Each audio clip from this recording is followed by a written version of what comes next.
Well, Steve, as you reflect and look forward to a big game against Leicester City, how do you feel about these opening weeks to the season now?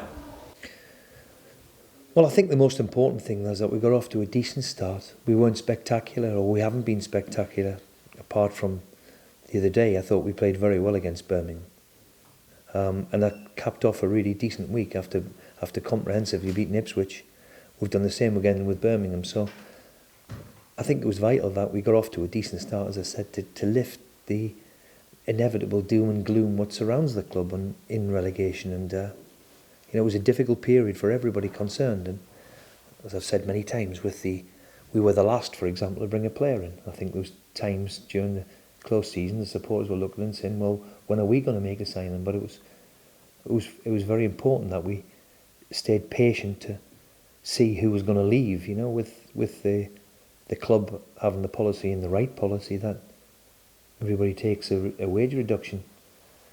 With that becomes buyouts of contracts, as I've said many times. And as a club, then we're not in control. For example, somebody meets the asking price of 80% of the players, and they were gone. So we've had to deal with all of that and move forward. And thankfully, it looks at the minute we've got a nice blend of young players with the experience that we've managed to hold on to. And at the moment, it's looking very, very decent, and long may that continue. We've had to be patient, as I said, but we've been very, very pleased of the last couple of performances, especially at home.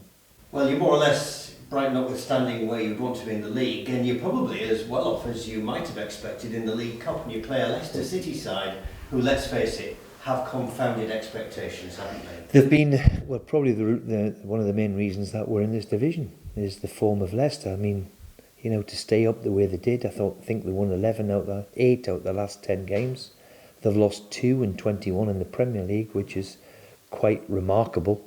And they've had a different manager, and he's come in, and it's the same thing. They keep winning games. They go 2-0 down and keep winning. Or they've been quite remarkable. So we know we're going to have to be at our best to beat them. And so it's just informed me that we'll go on we've never been in the last 8 as this competition. So let's hope we can do it. And it was founded by a man from Hull. Alan Hardaker came from Hull. Wow, there you go. And never got into the quarterfinals, as you say. Let's deal with Leicester City then. Claudio Ranieri was a bit of a rabbit out of the hat for Leicester City, but what a remarkable appointment and what experience he brings. Well, when you look at the clubs that he's managed, it's quite remarkable on his CV that he's Milan and Monaco, and it's endless the number of clubs he's had, Chelsea's, and so with that becomes huge experience, and you don't go and manage at that level without having something about you.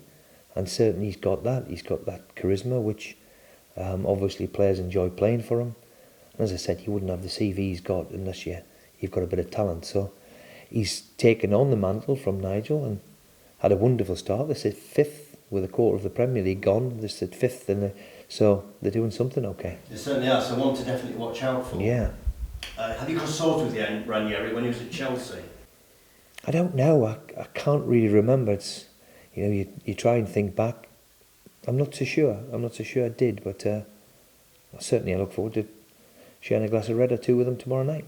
What do you have to do? I mean, I accept that you probably make changes and they'll probably make changes, but to keep Leicester in check, what do you think you have to do?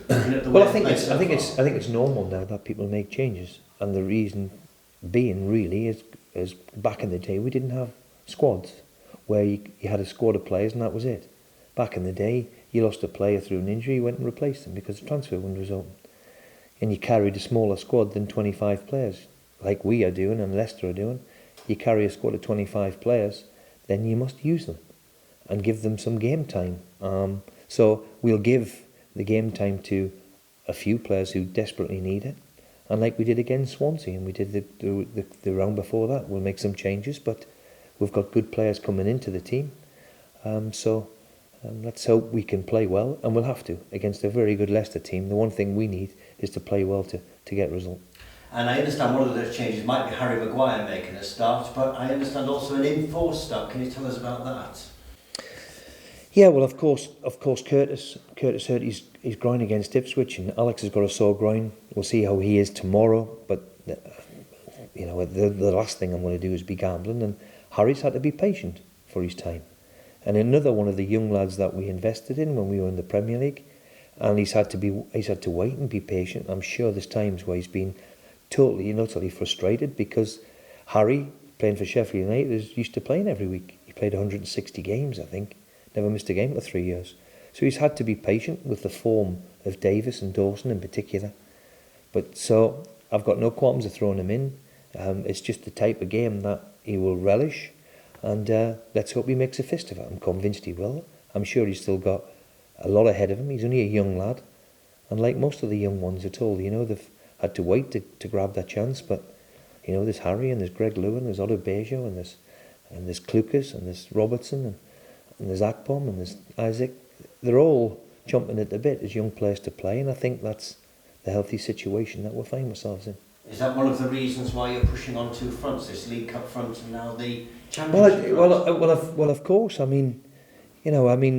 think it was vitally important that we brought in some freshness with young legs, and that what a young player gives you, and I have to say this, with the under-21s too. I don't know if many people have gone and seen the under-21s.